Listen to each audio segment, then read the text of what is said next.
Uh, It's Friday, November 11th, and this is the Financial Facility and Operations monthly committee meeting of the Weston Board of Education. So the first item on our agenda this morning is an update of facilities and ground maintenance. How you doing, everybody? Sorry, just finishing up one thing. Okay. No, Yeah, quick update. Basically, nothing major to report. Everything's been going pretty well. No major breakdowns, no issues. Just still maintenance dealing with the temperatures, just fluctuating probably what you're dealing with your house. You're probably heating your house in the morning and trying to cool it off in the evening. It looks like we're going to actually turn out from that after this weekend. So we should still be hopefully all heat, because as we know, this could cause a lot of damage to our heating systems. Grounds, basically most of the leaves are down. If not, they'll be down by Monday. Changeover will go from leaf vacuuming to getting ready for snow removal and ice. I have no further updates. I'm sure you guys have questions, and I could answer anything that you have.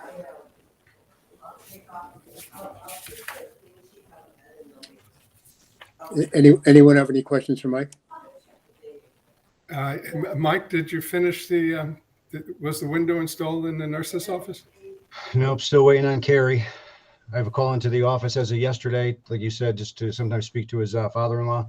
So waiting to see what's going on with that. They have to there's a couple of pieces of trim that need to be taken care of in the intermediate school for the door that I didn't like. Remember, we had spoken at the your building committee meeting, and he came in, I met him, we took all the measurements, and he was going to come up with a plan, and I'm still waiting in limbo for the from his response. And the window I haven't heard from either. You probably should speak to the owner of the company. Yeah, I made the call yesterday, so I'm hoping to get a return call today. Okay. And I just had one other thing, and this may be in next year's budget. A couple of months ago, we talked about the exterior expansion joints at the intermediate school and the high school that they had dried out and need to be cut out and replaced. Is that next year's project, or? It probably will go into next year's, but we're most likely going to have to do an RFP to satisfy everybody. But yeah, that will definitely be included into next year's. I know Joe had mentioned that we probably had another year or two, possibly 3, before we actually had any water infiltration. He felt like the joints were halfway decent at this point. So yeah, we will definitely be getting that on the list. Okay. Is that just for my edification? Is that a large project, capital-wise? It's a number of expansion joints, so it's going to include the intermediate school and the addition of the high school. So it could get to a halfway decent figure. I haven't been able to field check and see exactly how many expansion joints we have. We know that the intermediate school and the science building of the high school are 2 stories, so they're long, up near 30 feet. So I'll have to get a count as to how many expansion joints that we have, and then try to get this out to a RFP and to get it out to bid. Okay, because Phil, the 3 of us should circle up on this, because the Board of Finance has don't smile like that. The Board of Finance has a plan in terms of how much capital we can have on a yearly basis without and I think the number is $1 million or $1.5 million. So I think we need to factor all this in the upcoming budget. You're right. So just so you know what our plan is. Our plan is that at our meeting in next month, we will pretty much just present the list of all the items that we are currently considering for capital items for the next fiscal year. And we will have that discussion then. So that is not typically what we do. We normally have pre-discussion before the meeting. Mike is working on that list. Okay. So we should definitely have that in time for next week. I mean, a lot of the items that we have, again, the numbers probably will not be hard numbers, but this is just really more so for discussion purposes. Yeah. Okay. Great. Thanks. Anything else? I was just asking Mike about, I think last month we talked about burst pipes, and you suggested that we sort of do an overall check of all the other pipes. Did I recall that correctly? You broke up a little bit there, Peter. What was that again? Let me see if I get off my mic here. I think you had some bursted pipes, right? Yes. And you were like, "Hey, I better go tap around and see what else is going on." And I was wondering if you had done that and were sort of okay. Yeah, the guys went through the tunnels, so we don't have any issues with our mains. The issues are where the actual legs come off that feed the individual bathrooms, because they go through concrete without any kind of shielding, any kind of insulation. So it's concrete, literally enveloping the copper pipe, the copper tubing, so to speak. So that we can't see. The wet wall, which is where the drainage and the water piping is inside the wall, is it's concrete as well, so we can't see in there. So what we inspected, we were okay, but what we can't see, I couldn't even guess to speak of. I just know that we had it happen one time, and generally something like that's not a freak accident. The pipe wasn't kinked.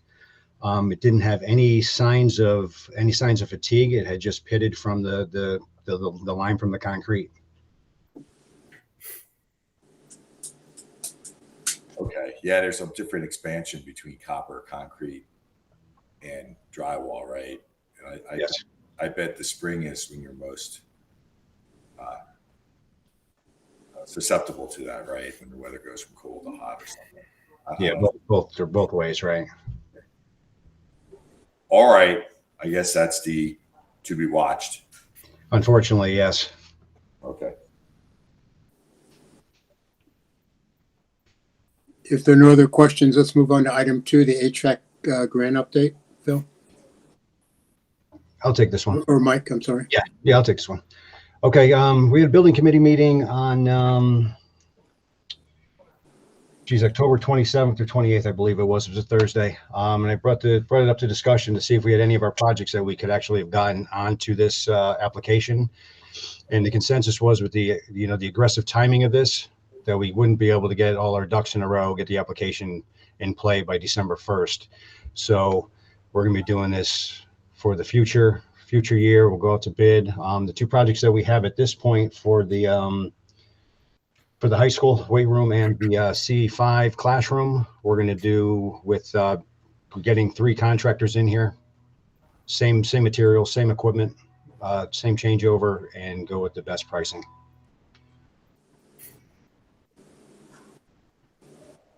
And this is the grant that Ann Hughes made us aware of, or if I remember correctly? No, this is a separate item. So this grant, it could be one of the ones that she did, but this is the one that came out for the state where they're trying to spend the money in a short period of time, or they're trying to pretty much have the money funded or assigned or awarded by mid 2023. So this is a little bit one. It's a little bit more aggressive, and I think everyone is just trying to use the funds that they have. So just to clarify, I think at the previous meeting we did say that there were the 2 items that we currently have that we would try to get those 2 items into the grant. But I think the consensus, as Mike said, is that this timeline is too aggressive. So we will not be applying for the grant for any projects. And the one that she showed us? I'm not quite sure if she did send it out. I could have missed the one that she sent. I know she said that there were items available for IAQ. I have to go back to my emails. I may have missed her email. Well, I'll reach out to her. Okay. Yeah. Yeah, because we were supposed to have a call, but that we didn't have a chance to schedule that. Okay. And I'll just reach out to her and kind of get an update. Electric buses, item number 3. Melissa, do you want to start with this one? Yeah, no, I just wanted to follow up on electric buses because we've all received some communications, and one of the emails I received from some state organization said that there had been a lottery. I wasn't aware of it. I was just wondering how you make the decision whether that's the right choice for Weston and what the lottery entails, and if this is only for districts that own their own school buses, or if there's a component to this for leased buses. So I think it's from how I see it, right? It's a little complicated in the sense that there's a lot that's currently going on with the town in terms of future planning. I do not know if any final decisions have been made in terms of any changes to the town center. And I say that because, and then I think maybe I heard wrong, but I think there was some plan to change the design of the town center, but I could be wrong about that. If there is no plan to change the design of the town center, we would need to do some homework, and we would need to pretty much upgrade our electrical to facilitate any electrical buses. I went to a presentation on school buses, and I think we did include that the PDF of the presentation. In terms of a timeline, we're looking at roughly anywhere from 18 to 24 months, and that time period will cover any time that's needed for any grant application and for any modification to the current infrastructure to support the school buses. So we are all in favor of getting the school buses in, but I think we need to have a more substantive discussion with the town before we move ahead with any plans for the school buses, because it doesn't make sense for us to invest the money to upgrade the facility and then the facility would move. One of the recommendations that are one of the takeaways that I had from the presentation was that if we do decide to move forward with school buses, even if we're not going to change our entire fleet, any grant application that we would submit would be with an eye to the future, right? So we need to kind of have a plan in place as to what the phase-in will be for these school buses. So it's going to take some time, but I think the first thing that we need to do is to better understand what the plan is, if any, for the town center. And if there's not, then we need to start to look into what infrastructure improvements will need to happen for the bus area. But Go do ahead. we have? Oh, I'm sorry. I just wanted to understand: are there options for continuing with leasing, or is this only something we can pursue if we also, seek to go through the process, and that would require a lot of planning, obviously, to purchase our own school buses? Well, Go ahead. yeah, isn't this more of a first student decision, not our decision? Correct. I had a conversation with I forgot her name, with Daphne, and I think she's with Connecticut Live Green. And she's saying her opinion is that yes, it will be a partnership with whoever the transportation provider will be. So we in 2024, next school year, our contract with First Student will end. We will then issue an RFP, and included in that RFP is to have companies who have experience or knowledge of managing an electric school bus fleet. So that's going to be a part of it as well. So I will look into further, but to see if the grant has to be awarded to the school district, or if the grant can be awarded to the bus company. It is my understanding that the award can go to the bus company, but I would need to do some additional homework into that one. Yeah, I think it would be helpful I think this is helpful, Phil, and the presentation you attached to the meeting was helpful as well. I think it'd be useful for us to think in terms of a timeline for a project like this, because as we're exploring some of the bigger facilities issues on campus, these are the types of decisions that we should be thinking about, as we're looking 10, 20 years out, and make sure that we can accommodate something like this if we may not have the capacity to do it right now, but may want to do it soon, or 5 years, medium term. Yep, that I'll do some more digging in terms of how any grant or any lottery will be awarded, if we can do it in conjunction with the bus company. And your comment on town center, Yes. are you alluding to doing something with the current bus facility? Is that what you're? Right. So I may have heard wrong, but I think in one of those meetings, maybe it was an FOC meeting a while back, there was not so much from the FOC perspective, but on the town side, that there's some master plan to redesign. But again, I could have heard incorrectly. Yeah, Phil, I'm on planning and zoning, and the current plan of conservation and development, I believe, calls for the bus garage to to be repurposed or removed, and the school buses to be parked at another location. One thought was at the Public Works garage area. So you're correct about that. I think part of the decision has to be the Board of Ed's, the Board of Ed's lap, and you have to come forward and decide whether you want to have the buses relocated to another spot in town.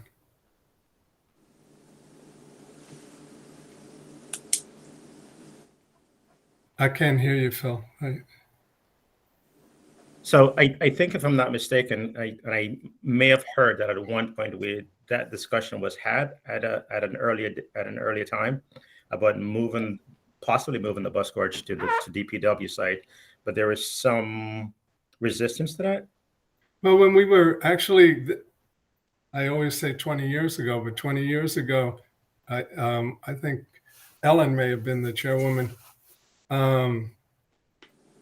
or something. And we looked at, when we were towards the end of the project on the school expansion, we looked at a crossing of the wetlands behind the middle school that would connect to the Public Works garage, and to have the buses parked back there.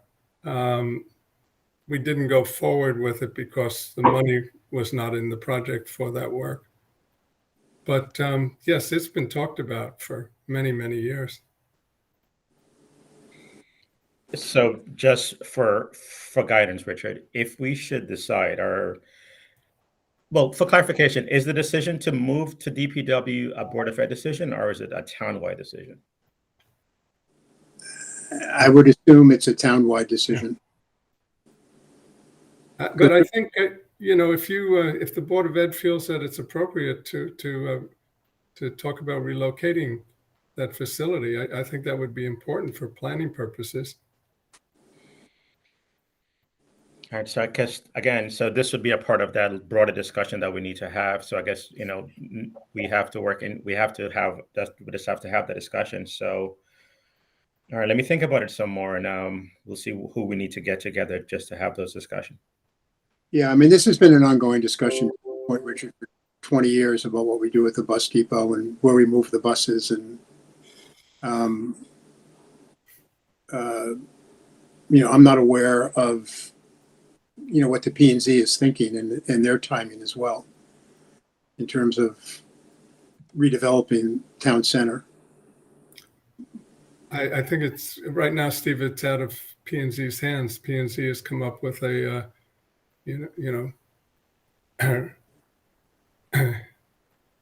suggestions for how a new town center might be configured, and it's up to the owner's hands now. No, but didn't I read that, and I may be incorrect, that P&Z is, or some people, some consultants have come forward with thoughts about, at least, I guess, I assume it's the corner of Northfield Road and Weston Road. Yeah, in the old George Gadara law office, they apparently Jesse Pasquale came before the commission last week to talk to us about a possible use of the main floor. Okay, so all right, so that was not someone to come in and do some form of a formal master plan. No, that has nothing to do with the master plan. It's okay. Okay. All right. Anything else on buses? Let's move on to number 4, pavement reinspection and engineering services. So we quite a bit of discussion was had last year, at the end of the tail end of last fiscal year, about pavement conditions, and I think there's a general consensus that we need to have better information that will kind of guide us in terms of planning purposes, in terms of the current conditions of pavement, and also a plan to how we will plan for that, or how we will allocate resources over several years to address the general pavement. This is in fact, if I'm correct, and I can be wrong, that this is not this, but the pavement is a capital item. Last year in our budget, we had a number of about $500,000, which was significant, and a lot of it was really based on estimates that we took estimates using the model from Tecton. But I think having this company come in to do the reinspection, because an inspection was done back in 2019, and if you take, for example, the middle school back in 2019, the middle school in the very front of the bus loop, that was pretty much rated as being good, and we know that since then that parking area has been significantly deteriorated, and we had to really repave that area. So this money really is to do the inspection, two, to give us a plan for how we would how we would go about spending that over several years, and more importantly, it will give us guidance as how do we maintain the parking area once they have been paved. So the cost that we have here is that we have a not to exceed number of approximately $19,650, I believe, almost $20,000, and it's really broken down in two portions. There's an inspection component for roughly $12,000, and there's also the capital improvement plan, which is $6,000. So I think we just need to have a discussion in terms of, do we want to go ahead and do this to guide our decisions for capital projects.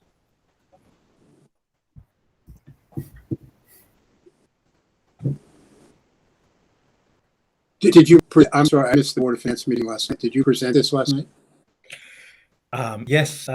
We made an attempt. We had presented, but the way we presented, and again, maybe I wasn't eloquent enough to discuss it, but this is the way we presented it, because it's outside of it wasn't a planned item, so it would be a special appropriation.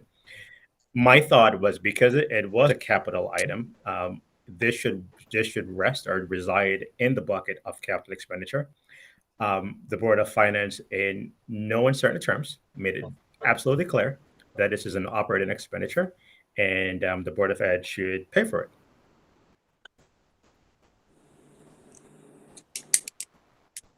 So this is pretty much where we are. I think it is a good idea to go ahead and do this, right? Because, I mean, based on our visual inspection, we know that our parking areas and our parking lots are deteriorated. Can we score it? We don't have the resources in-house to score the parking lot. We can only base on what we actually see.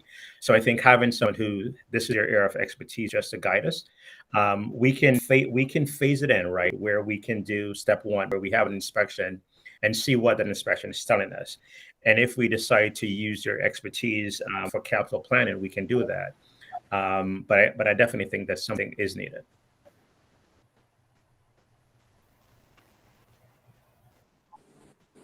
Mike, you thoughts on this? Yeah, I couldn't agree more. From 2019 to where we are today, late 2022, the parking lots from the analysis are obviously far worse. They're 3+ years away. And some of the analysis that we saw just wasn't quite accurate. Some things that were in bad shape were not as bad as they were reported on, and some are just much worse. So if we have this, when we go to present for our capital list and we try to get some of this paving done, we'll have the professionals in writing of how they feel needs to be taken care of, what needs to be done, and how it needs to be done in a yearly fashion. And it's also the maintenance side of it, because even when these parking lots were paved, whatever years ago, there hadn't been any maintenance done to them. So there hadn't been any crack removal, there hadn't been any resurfacing, and unfortunately, that definitely helps the deteriorating of the asphalt. It just dries out. The oil comes out of the asphalt, it rises to the surface, and then you start breaking away. It becomes like a sandy top as opposed to asphalt. So I think this is absolutely needed.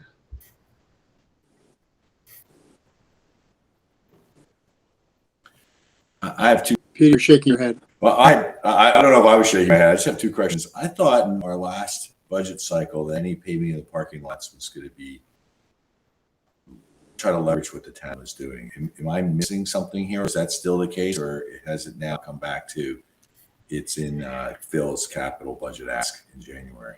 Yes, When? it would never be combined, so to speak. Well, so to speak, with the town. I mean, I think everyone looks at different silos. There's a town silo and there's a Board of Education silo. So it will most definitely remain in the Board of Education, in our purview, so to speak. Okay. And question two, and it's of course I'm going to complicate.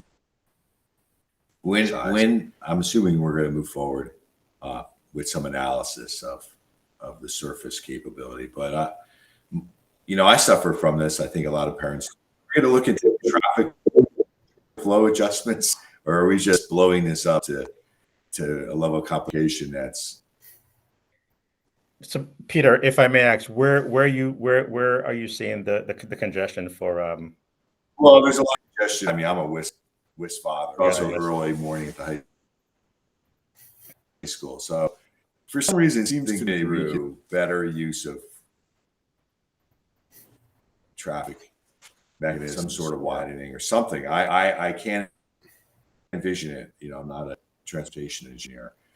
But I think if we're going to have people who are good at pavement care, maybe we, if we're going to spend $25,000, maybe we spend a little more, but say, look, if you change the direction of that a little bit, or the curve of that a little bit, or take that piece of a curve out because people can't get around it, Oh, right. and it's enough water Correct. flow. Why not do it, right? You can have guys come and pave, have them tear up a few things, We and make it better. Yeah, we have. I think our grounds foreman, Chuck Carboni, has the same thought, because that part just juts out just enough where if you're making the turn, you have to swing wide. So we could definitely have that. I think there's a manhole right there. But I think there may be enough space to cut it back slightly. So if this is something that they can do, we'll definitely have that discussion with them, and we can add this to the scope of work. Right. If it falls in our lap and our budget for paving, let's do a little more than paving, right? And maybe it just adds a lot of convenience. Absolutely. Yeah, we will definitely look. We've been thinking about that for some time now. So I just want to see if the committee is okay moving forward with this, and I just want to say that in terms of, because there's a lot of conversation these days about procurement policies and stuff like that, based on the Board of Education procurement policy, anything in excess of $15,000 technically would need to go out to bid. There's of course there's grounds for various waivers and stuff like this. The past practice has been when if the town has used a vendor for their services, we tend to piggyback with the same vendors that the town has used. But there's things seem to me, I don't want to say they're complicated, but there's just been a lot of focus recently on procurement. So for our purposes, we will not be doing an RFP. We are going to, our opinion is that the town has used the same company to guide their decision on pavement, and we will be using the same vendor or the same consultant or engineer that the town has used to guide their decision, because I think there's some familiarity with the campus, unless the committee feels otherwise. I don't want to throw a spanner in this, but I do feel otherwise. You and I've had this conversation. I know what the town spent to review the roads at the time, and this just seems like for what we're asking them to do. It just seems expensive. Okay. To me. All right. I mean, it's a confined space. I mean, it's not like they're driving all over town. I mean, it's a mile of, effectively a mile of pavement, and for $20,000, it just seems like a lot of money to me. Now, so given what the town said. All right. So just to add some clarity, Steve. So the inspection component is $11,900.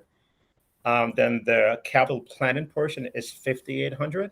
I'm not quite sure if the inspection portion, let's call it 12,000, if that is more in line with what was spent, or if it still seems excessive. If it is, and I think, once we have questions, right, the only way that we will know whether or not any particular event is in line with a cost is by doing an RFP or by seeking additional quotes. So we can do an RFP. I think time is still on our side where we can submit an RFP and get results back before the budget book, or we can have placeholders, and before we submit to the town, we should have some final numbers.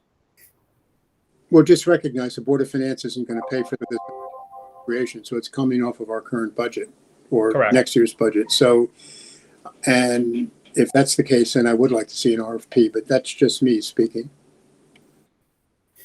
I think it doesn't hurt to do the RFP, and we can get something on the road. We have the basic specs in terms of what we're looking for, so we can get this out in the near term with a response back by, I would say, by the first or second week of December. Okay, so we will move forward with an RFP. Well, no, I mean, I'm just one voice on the committee. I mean, I don't know other people. I'm not on the committee, but having gone through a lot of proposals over the years, I think, Phil, have you asked them to provide a detailed cost breakdown of the inspection proposal? Because there may be some monies that don't have to be spent. There's really only three. Well, I mean, there's really only three items on the inspection. It's really just the existing condition, updating the updating parking lot condition atlas, and a technical and the report itself. So there's really not a lot that's involved. I can't think that there will be a lot that's involved, Richard. But again, maybe there's something that I'm not seeing. Yeah, sometimes it's helpful. They may have some funds set aside that don't have to be spent. Or you can talk to them about the number of hours they've allowed to do the inspection. I mean, it's.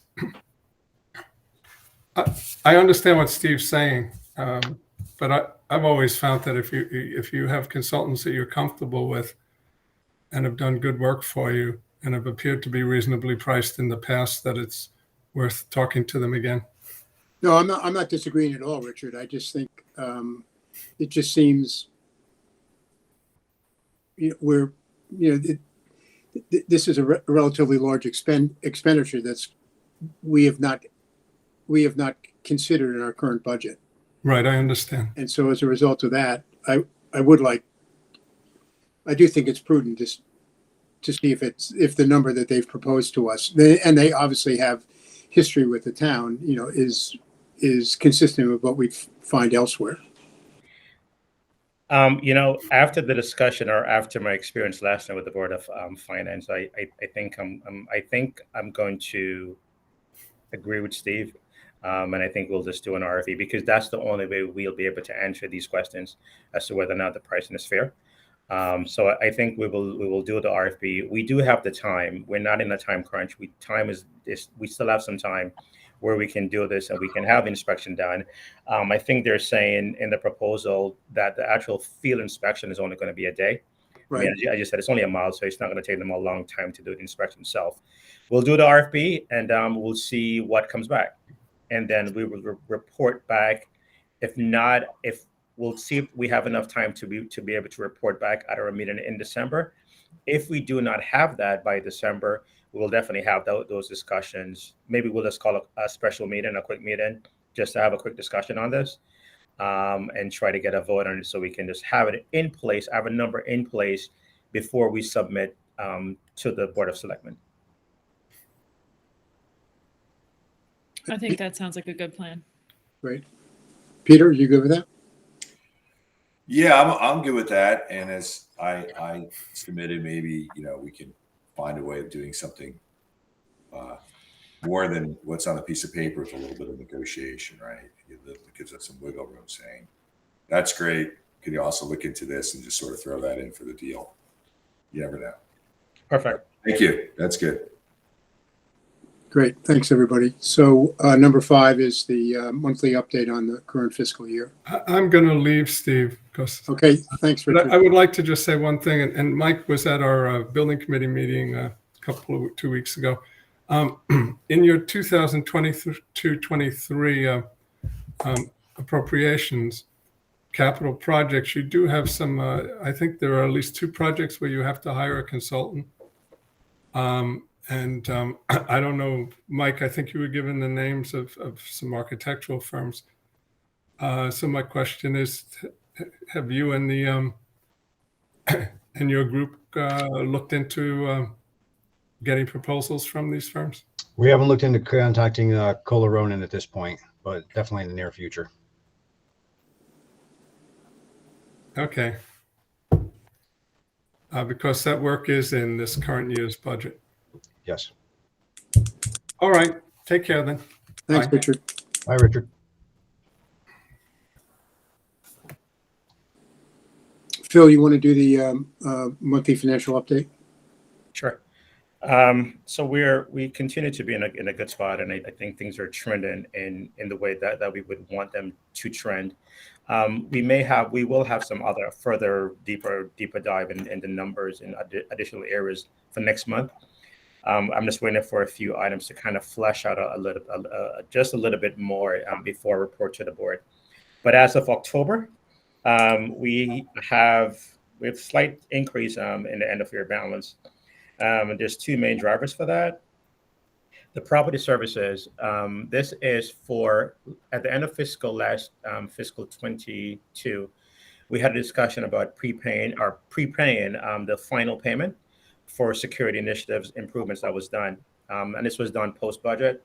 So we pretty much have the capacity there. So this one does reflect the cost that was included in the budget for fiscal 23. So this time we're just releasing that. The other item that we have is the school bus. Our budget, we budgeted for 22 school buses. After we ended the year and everything else, we had discussions with for a student, in just a combination of driver charges and everything else, and also what we saw as a result of COVID in terms of when the buses were combined and the efficiency of those runs. And based on that, we did reduce the fleet from 21 to 22. The savings here, the $83,000 represent the savings for one bus. So of course, this will carry through in our budget for fiscal 24 because we will only be planning to run 21 buses. And this will also help as well with additional costs that we have for athletic transportation. Those are the updates that we have as of October. In terms of dental claims are trending based in accordance with the historical norms.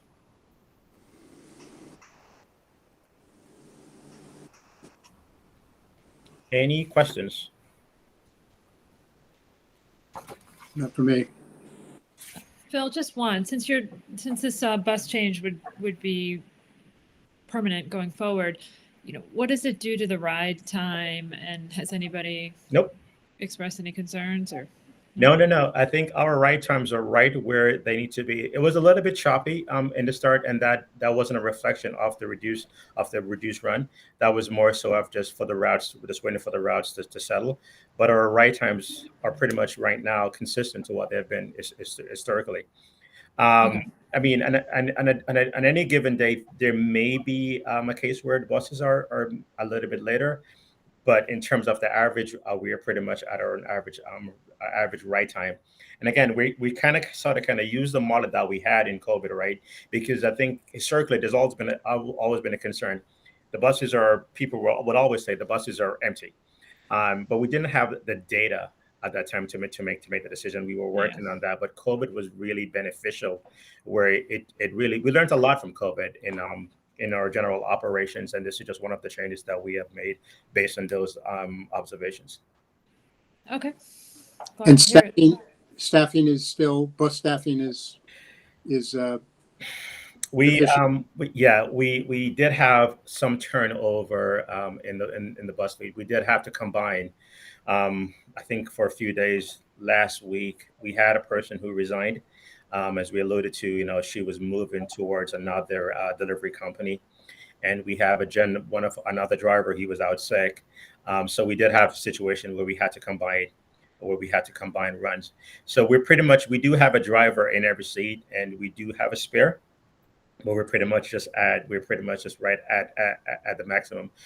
The first thing, as they have advised us, that they do have people in training, but it's a 2-month process from the start, from they get their permit to the time when they're actually granted their license to drive the bus. So it is a lengthy process. We believe that if all goes as planned, we should have additional driver or two by the end of November. I just have a related question to the transportation. I guess I have my app running on my phone, my First View. Yes. Any initial feedback from the user base? Is it happy being used? I use it. I mean, I see the buses coming over the hill. So that's perfect. That's perfect. So we did not get a lot of initial feedback on the thing, so we just assumed that things were going okay. I think at the last count that I had, we had about 450 people who were actually actively using the app. We did send a reminder out to families recently, that, hey, it's still out there. At that time, we got some feedback from a few families that it wasn't working, and it wasn't working the way that they thought, and different things like that. We reached out to First View, and they made some modifications to the thing. So hopefully things are working the way they should. But I think for the most part, the app is working as they should, and it does appear. I mean, no response, I think, is good. That people are happy with the app. We did pilot it ourselves, where we just randomly pick students, and we were getting the notifications and everything like that. So it is doing whatever it is that it should be doing. We know that there's a strong customer support behind the First View app, and so whenever people have questions, we can answer those questions directly. We have tried, just because it's in the early stages, just to be sure that everything that needs to happen on the back end is happening and is working the way it should, just in case we need to make any tweaks. But I think for the most part, things are going well. Excellent. I don't want to belabor this. Is there any data analytics capability in where I'm leading towards is counting? It's like time of flight. Can we actually do counting of the user base? Like who, because you were alluding to, we don't always know how many kids are on the bus or how efficient we are. But I mean, here you have a data analytics. Yeah, but that component probably will not be embedded in First View, because I think we probably would need something a little bit more localized to the buses, right? Because you may have people using the buses, but it doesn't necessarily tell us if they're on the bus on any given day. I'll definitely will continue to have the conversation, because one of the things when we started the discussion with First Student maybe 2 years ago, just to get better data. We didn't have the data, and they were hoping that this would probably help, but I'm not quite sure what's truly embedded in that.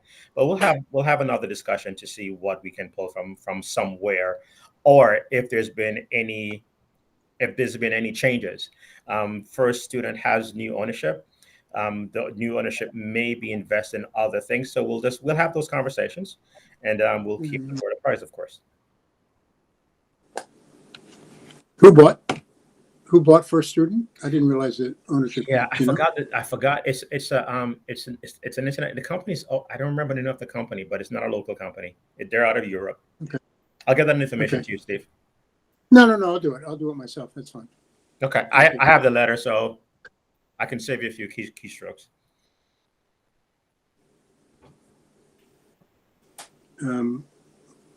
Great. Any other questions? The technology lease bid number 6. So we have here the result of the bid that we submitted for leases. As you can see, they're pretty much very close. So I think we are recommending that we go. Hold on, let me get this right. We're recommended to go with First American. First American nominal rate of 5.092.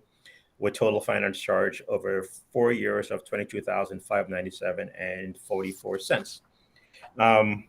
So we based on where we are right now, we're coming in slightly below the initial what we thought we would do. We had a reduce in one item.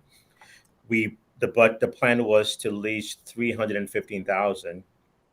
One of, I think it's either the core switch came in at we had a budget of 50,000. It came in the low 30s. So we're pretty much on target for the cost. So if this board would like to proceed with this, we had a budgeted cost of 88,000. The cost, if we go with First American, is going to be $80,000 annually.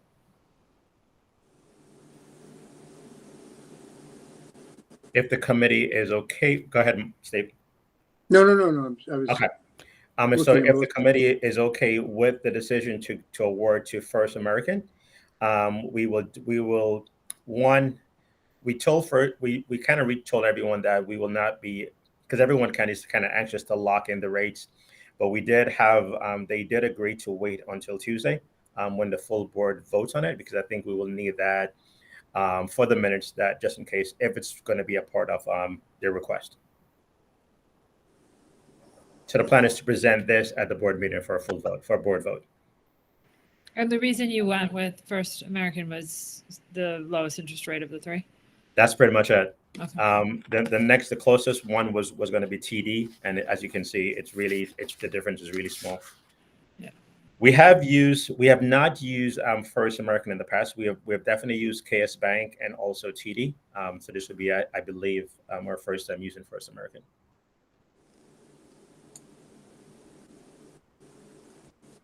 Peter, Melissa, you're, I'm okay. yeah, I am as well. Yeah. Okay. All right. Thank you guys for that. 7 is an update on the Education Optimization Committee. Just, quickly on this, the Facilities Optimization Committee completed their work on the buildings, and now we are going to start and have putting together the Education Optimization Committee to start to investigate what will go on inside the facilities. So it's the next step to completing the whole facilities study and what the school campus is going to look like going forward for a number of years. There will be representation on this by members of the Board of Education. Peter is one, as well as representation from the schools, from the administration side, between Lisa, her team, and the various principals, as well as representation from the community. I think it's important to say here that this will not be something done in a short period of time. And we'll say this again on Monday when we have a Board of Education meeting, that we're going to be quite deliberative because we're making decisions that are going to have a lasting impact on the community from an educational standpoint as well as a fiscal standpoint. So the community should be aware that we're not going to be spending large amounts of capital, probably for some period of time until we come to a determination about the proper school configuration, as well as the proper configuration of what's going to go on in the classroom. So I would not be concerned and not listen to this small group of individuals who are saying we're about to spend hundreds of millions of dollars on the school campus. We'll be spending a requisite amount once the proper analysis is done, and the Board of Finance is also engaged in what they believe the town can afford in terms of capital and over what period of time, because we'll obviously be bonding this because it will be ultimately a large number, and so this is something that we're going to do in a very deliberate fashion. So there'll be more on this as we formalize this going forward. The last item on the agenda is just to approve the minutes from Steve, our last meeting. I'm sorry, just before you move on, I just want to say this item that we have is really just a standing item. We decided just to keep it there just in case there's any update on a month-to-month basis. So that's why it appeared on the agenda, and will continue to appear on the agenda going forward. Sure. Okay. Are there any changes to the minutes from our October meeting?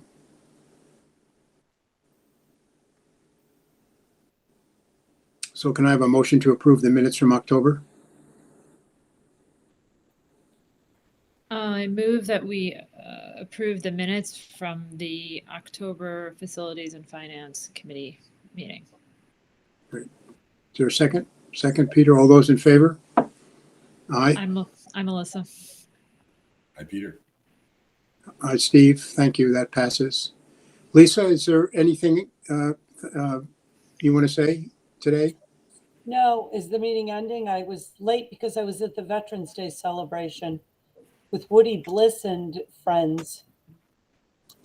I don't think so. The last item on the agenda prior to approval of the minutes, I made a comment on the upcoming formation of the Education Optimization Committee and what we intend to do, and we'll give more information as we formalize it. But I pointed out that this is something we're going to do in a very deliberate fashion because the decisions that we're going to be proposing to the town, and let me reiterate that, I didn't say that, is ultimately whatever the configuration of the schools turn out to be and whatever the cost is recommended will be a decision ultimately by the citizens of the town. Correct. So it'll be brought before them, brought before our fellow Westonites, and the town will make the ultimate decision as to how much we're going to spend on the schools going forward. Correct. And Peter, maybe you and I can touch base so we can set up the first meeting of the committee. I'm just going to be mentioning it at the board meeting. We have, the members, the charge, and I have some thoughts about how to get some people up to speed, such as reviewing the Facilities Optimization Committee meeting, the PowerPoint. They will be present also for the December 5th enrollment projections, all that, and then we can move forward. Okay, well, you read my mind because my question was going to be when are we meeting? When's our first meeting? Yeah, Jody will be in touch. Jody will be in touch. I think that having it by Zoom is probably the most efficient, at least for the first. And I want to have it before December 5th, just because I want to explain, the importance of, if not being at the enrollment presentation, making sure that they're aware of the report and everything. But I'll send you an email after Okay. this meeting. Yeah, and thanks, Peter, for doing this. It's a big task. Yes. And it's having served on the FOC, it's a big task, and it's going to have a lasting impact on on the schools and on the town. Yes. Well, great. If there's no other business, can I have a motion to adjourn? I move to adjourn. Is there a second? Peter, I thank you. All those in favor? Aye, Steve. Hi, Melissa. Peter, would you like to leave or? Oh, I thought I already seconded. I'll second time. No. We can stay here all morning. Don't we have an 11 o'clock something in the library today? I think I want to get some work done before I head over to that. So I'm ready to leave this meeting.